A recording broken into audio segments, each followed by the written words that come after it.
So, welcome to another podcast here, and today we invited two of my close colleagues, very talented individuals from ADVISA, Nora and Brian. You can learn more about them and about me at advisausa.com, just kind of like who we are, and you can kind of see all of our bios. But essentially the thrust of today's session is we're going to get together and go into Coach's Corner, if you will. And what we're talking about is leadership and organizational development.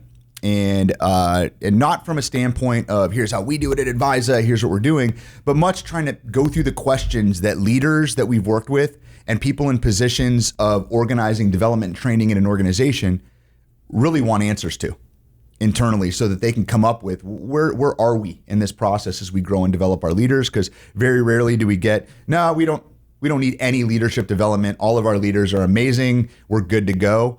That's not, I guess if you are, you can just not listen to any of these. You're good to go. High five. So we're going to go through a few questions with Brian and Nora. And I guess before I actually put the formal questions up here, I'd love to hear from both of you. When we say like LOD or leadership development, I guess what would be your definition of that for someone listening? Yeah, so we kind of use LOD informally at ADVISA, just stands for leadership and organization development. So I think what that means is organization development is really about helping organizations change and adapt so that they can achieve their desired business results. And I think leadership development is a component of organization development. Excellent. Thanks, Brian. Anything to add to that, Nora? Absolutely. We truly believe that if you grow a leader, you grow an organization. And so the work that we do is all about empowering leaders to support the people that work around them so that they can all grow together and get better results for a business. Awesome. Well, all right. Are we ready to dive in? Let's do it. Corner? All right. So here's our first question. What are the leadership competencies we find critical to develop in executives? And I guess I'll pass the baton to either one of you. Well, what are your thoughts on that one? That's a question that you're talking to me. Mm-hmm. I'm the person in HR, or I'm the key leader that's tasked with coming up with something. Like, what are we even developing toward? What would you tell me? We really think it depends a lot on the individual organization. Those competencies are going to have to match with the organization's mission, vision, values, culture. And so really it's hard to say what behaviors we really need in leaders unless we know those things first. But then the other part of it is that it's truly important to have competencies. And when we talk about competencies, we're really talking about areas of ability that drive specific behaviors in leaders. And so once we've figured those things out, though, that really enables us to develop programming that drives for those behaviors and supports them and supports creating good habits around those behaviors as well. So it's important to figure those things out, but we can't necessarily just give you 3 or 5 or 10 or however many unless we know your organization really well first. Okay. I usually just want people to come and tell me the 5. That'd be easier. Well, I'll tell you what, there are HR organizations that do. Right. So if you're an organization out there looking for just a place to start, SHRM, I mean, there's a lot of SHRM certified HR professionals, ATD, so Association for Talent Development, is also a source for these things. I mean, if you had to pin me down to, in just my experience of what do executives need to be able to do, what are those competencies? I mean, I think a big part is as you move throughout your career, you're moving from the work to driving change to really dealing with the future of the organization and its culture. Mm-hmm. So I think you have to be able to create a following. I think you need to be able to cast a vision. You need to be able to deal with ambiguity.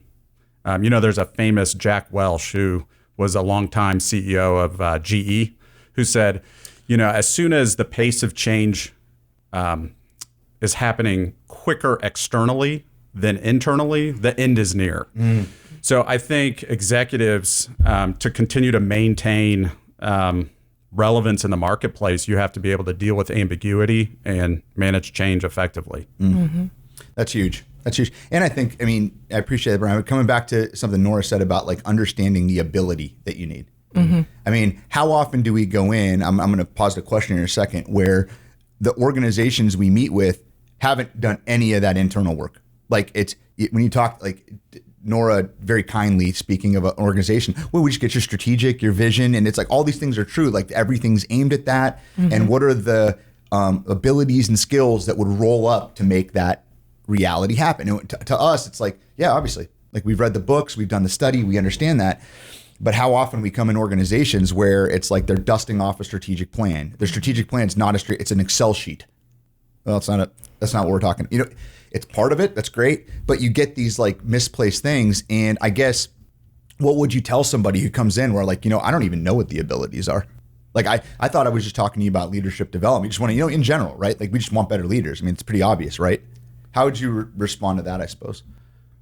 I'll take it.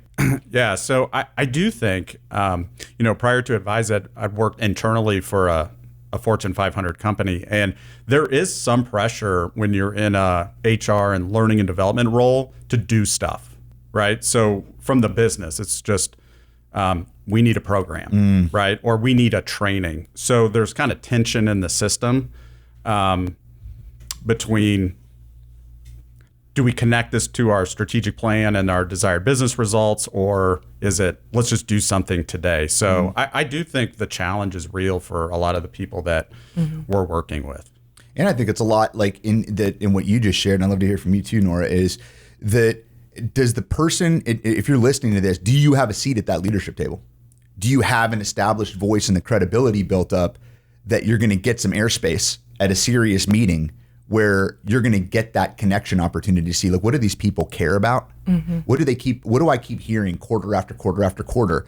Anything you're hearing, whether they like or don't like it, ultimately is tied to employee behavior at multiple levels. Like, you'll see it if you're there. The bigger challenge I find with what you're sharing is if you're not there, you're stuck with, well, we had 1,000 people go to training last year. We had 15 different trainings. And it's like this, it's such a soft metric that isn't really, did it matter? What did they get trained on and how does it connect? So 100%.